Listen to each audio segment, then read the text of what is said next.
बोलो तुलसी माता की जय हो, बोलो कार्तिक महात्म की जय हो, बोलो विष्णु भगवान की जय हो। आज कार्तिक महात्म का 11वां अध्याय है। श्री नारद जी ने कहा, एक समय जब समुद्र का पुत्र जलंधर अपनी स्त्री बिंद्रा सहित असुरों से सम्मानित हो सभा में बैठा था तो परम कीर्तिमान था। शुक्राचार्य वहां पहुंचे, जिनके की तेज से सब दिशाएं प्रकाशित हो गई। तब गुरु जी को आता देखकर असुरों सहित सागर पुत्र ने उठकर बड़े ही आदर से उन्हें प्रणाम किया।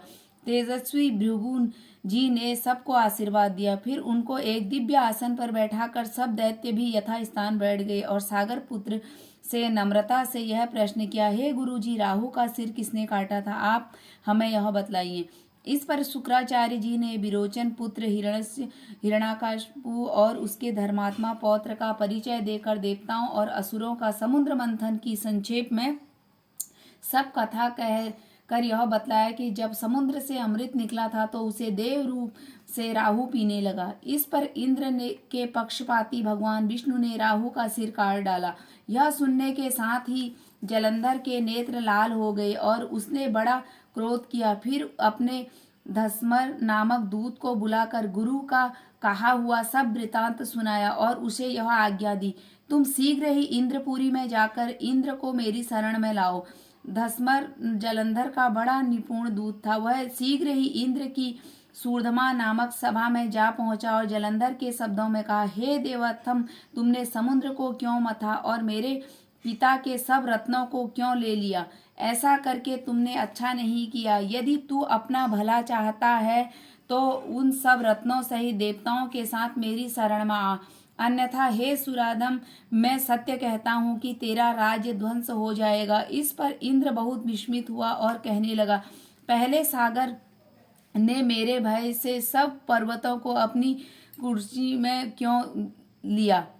मेरे शत्रु दैत्यों की क्यों रक्षा की?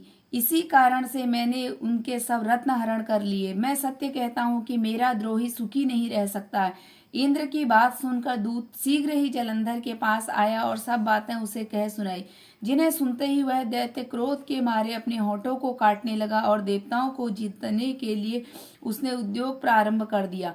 फिर तो सब दिशाओं तक पाताल से करोड़ों दैत्य उसके पास पहुंचे। शुंभ निशुंभ सेनापतियों को साथ लेकर जलंधर इंद्र से युद्ध करने लगा। शीघ्र ही इंद्र के नंदन वन में अपनी विशाल सेना उतार दी। वीरों की शंख ध्वनि और घोर गर्जना से इंद्रपुरी गूंज उठी।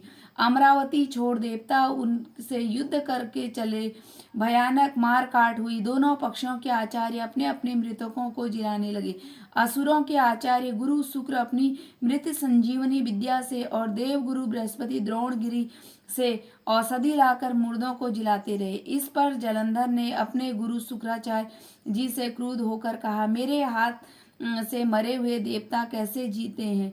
जिलाने वाली विद्या तो सब आपके पास है, फिर यह क्या बात है? इस पर शुक्राचार्य जी ने गुरुदेव श्री बृहस्पति जी द्वारा द्रोणगिरी से औषधि लाकर देवताओं के जिलाने की बात कह दी।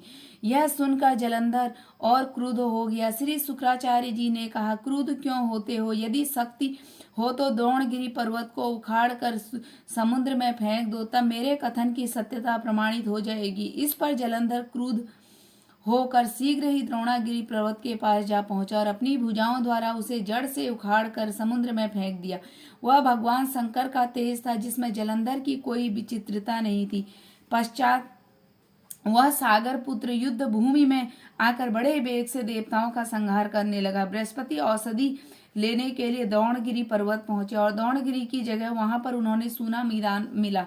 तब वह भयभीत होकर देवताओं के पास आए और कहा कि युद्ध बंद कर दो, तुम लोग अब जलंधर को नहीं जीत सकोगे। पहले इंद्र ने जो भगवान शंकर का अपमान किया था वह उसी का फल है। यह सुनकर देवता युद्ध की आशा त्याग अत्यंत ही व्याकुल होकर इधर उधर भाग निकले।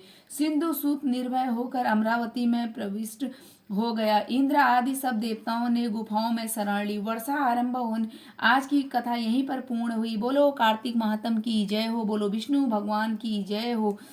वर्षा आरंभ होने के पश्चात सफेद बादल यही केवल काली घटा सी होकर दिखाई देती हैं। तब यही देवता रूपी बादलों पर जलंधर रूपी काले बादल विजय होता है।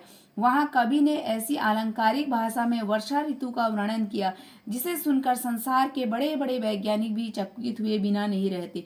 इस कला को समझ भी नहीं सकते जिनका विज्ञान से कुछ थोड़ा बहुत संबंध रह चुके। वर्षा ऋतु में जब भी सूर्य तेजी के साथ प्रातः काल की गर्मी के लिए उगेगा उस दिन अवश्य वर्षा होगी। बोलो कार्तिक महात्म की जय हो, बोलो तुलसी मैया की जय हो। जय जय माँ तुलसी माता की जय हो।